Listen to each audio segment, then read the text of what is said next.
Dans Civilization, un célèbre jeu vidéo de stratégie au tour par tour, il y a une chose qu'il vaut mieux éviter de perdre, la capitale de son pays.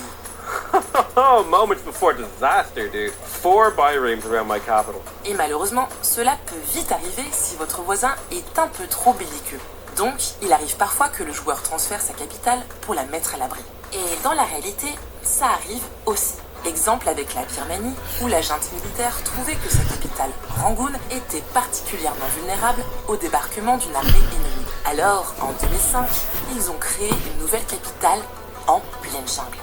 Ces dernières décennies, d'autres pays ont fait ce choix, comme le Brésil, vont bientôt le faire, comme l'Égypte et l'Indonésie. On vous explique pourquoi. Il est 6h37 le 6 novembre 2005. Les fonctionnaires birmans découvrent leur nouveau lieu de travail, Naypyidaw, la nouvelle capitale de la Birmanie. Cette date et cet horaire très précis auraient été choisis par des numérologues qui conseillent la junte. Paranoïaque, le régime n'aurait appris leur transfert aux fonctionnaires que la veille de l'inauguration. La construction de Naypyidaw a commencé dans le plus grand secret dans les années 90, au beau milieu de la jungle. Selon une rumeur populaire, c'est un astrologue qui a suggéré à la dictature militaire de changer de capitale. Mais il y a des raisons plus pragmatiques pour expliquer ce déménagement. Située à 300 km de Rangoon, la nouvelle capitale est bien moins vulnérable à une invasion par la mer.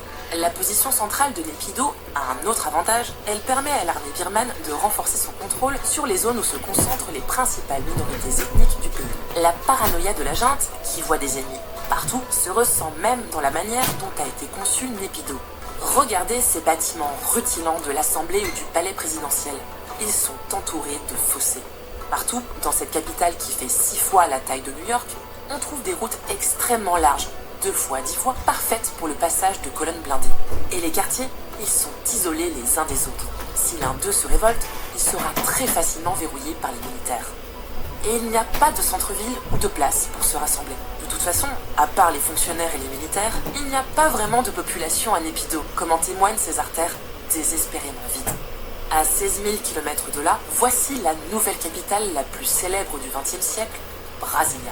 Inaugurée le 21 avril 1960, la capitale brésilienne a elle aussi vu le jour au beau milieu de la jungle, mais cette fois, ce n'est pas dû à la paranoïa du pouvoir. Le président de l'époque, Juscelino Kubitschek, voulait développer le centre du Brésil et tisser un lien entre le gouvernement et sa population. Il y a à un moment donné l'idée que la population, depuis n'importe où dans le territoire, doit pouvoir avoir un accès plus aisé au gouvernement. Évidemment, l'arrivée de la capitale va être accompagnée de grands axes de transport qui vont permettre de maîtriser un territoire à une échelle plus basse.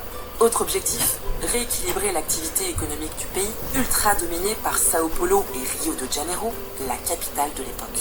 Mais pour les fonctionnaires, pas facile de passer de ça à ça. Stop! Abonnez-vous à la chaîne Cactus 2000 et n'oubliez pas d'activer les notifications et de lâcher votre pouce bleu! Certains ambassadeurs traînent tellement des pieds pour déménager que le Brésil menace les récalcitrants de rupture diplomatique. L'urbaniste en chef de Brasilia, l'architecte Lúcio Costa, a imaginé une capitale en croix. Après quelques modifications, le centre de la ville prendra cette forme d'avion toujours visible depuis le ciel. Mais la contribution de Lúcio Costa a été un peu éclipsée par celle d'un autre architecte, Oscar Niemeyer. Ces constructions futuristes, symboles d'un Brésil passé dans l'ère moderne, ont fait la renommée de la capitale. Exemple avec le palais du Congrès national, sa coupole, ses tours jumelles et sa soucoupe inversée. Cette demi-sphère qui abrite le musée national de la République et juste derrière, la cathédrale métropolitaine Notre-Dame de l'Apparition de Brasilia, inspirée de la couronne d'épines du Christ. Cette ville du futur a été imaginée pour 500 000 personnes. Problème, la ville compte désormais plus de 3 millions d'habitants. Pour loger toutes ces personnes, les bidonvilles se sont développés de manière anarchique autour de la capitale, à l'opposé de la vision originelle de ses concepteurs. Le développement urbain anarchique, c'est une spécialité du Caire, capitale de l'Égypte, ou plutôt future ex-capitale, car à 50 km à l'est, on s'active pour construire la nouvelle capitale administrative. Oui, c'est un nom provisoire en attendant l'inauguration. Mais les détracteurs du projet ont déjà trouvé un surnom à cette nouvelle ville, Sisi City, du nom du président égyptien Abdel Fattah al-Sisi. Alors qu'elle est loin d'être terminée, cette nouvelle capitale devrait posséder la plus haute tour d'Afrique, l'Iconic Tower, et ses 385 mètres. Le palais présidentiel s'annonce tout aussi grandiose. Fini les quartiers informels où s'entassent 65% des kérotes. À Sissi City, on construit des immeubles luxueux et bien rangés. Vu du ciel, on se croirait presque au-dessus d'une riche banlieue américaine. Selon le pouvoir égyptien, cette nouvelle capitale, dont le coût est estimé à 60 milliards d'euros, devrait permettre de désengorger le Caire, qui compte 17,5 millions d'habitants et dont la population devrait quasiment doubler d'ici 2035. Mais le hic, c'est le prix des futurs logements. Dans ce quartier, un appartement se négocie à 53 400 euros et cette villa à 540 000 euros. Or, en Égypte, le salaire moyen tourne autour de 2150 euros par an. Bref, la nouvelle capitale sera réservée aux riches et ses habitants seront surveillés de très près.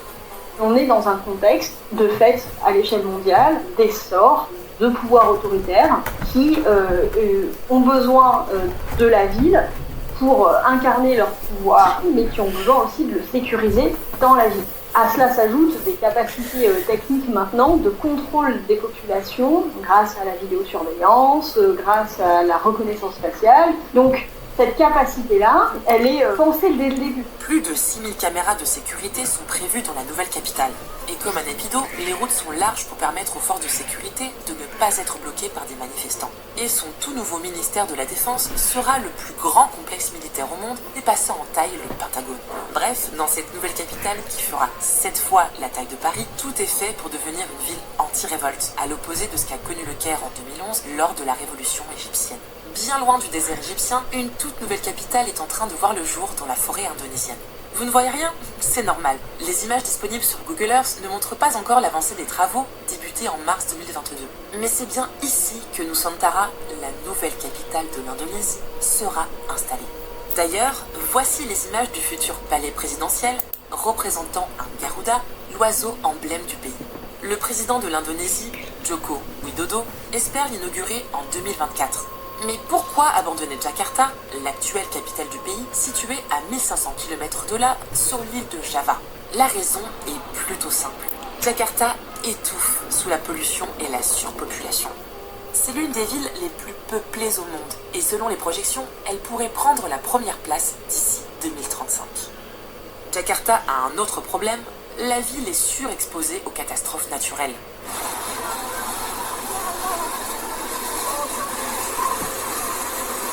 En cause, le réchauffement climatique qui aggrave les pluies et fait monter le niveau de la mer. Et en plus, la ville s'enfonce dans le sol de plusieurs centimètres chaque année à cause des pompages massifs de sa nappe phréatique.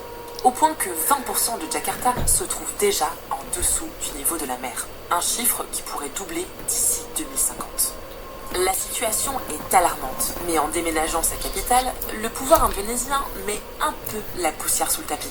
Déplacer le pouvoir politique en dehors de zones de vulnérabilité, cela s'entend. Le problème reste que déplacer un pouvoir politique ne résout pas les problèmes urbains d'une ville. Ce n'est sans doute pas la solution unique qui va répondre aux enjeux sociaux et économiques de la capitale actuelle et de la ville la plus importante de l'Indonésie tout court. Au final, les travaux qu'il va falloir mener pour protéger Jakarta doivent quand même être menés. Nusantara, la nouvelle capitale, fera 4 fois la superficie de Jakarta. Dans cette ville, vendue comme une utopie verte, les habitants se déplaceront à vélo ou en véhicule électrique. Présentée comme la première ville forestière durable, elle vise la neutralité carbone en 2045. Mais pour édifier cette ville utopique, il va falloir en détruire de la forêt. Et aussi des terres ancestrales, sur lesquelles vivent environ 20 000 autochtones. L'Indonésie pourrait être le premier pays à déplacer sa capitale à cause du changement climatique. Et selon le GIEC, de nombreuses capitales sont menacées par la hausse du niveau des océans, comme Tokyo, Amsterdam ou encore Londres. Reste à savoir combien de pays seront contraints de suivre l'exemple indonésien.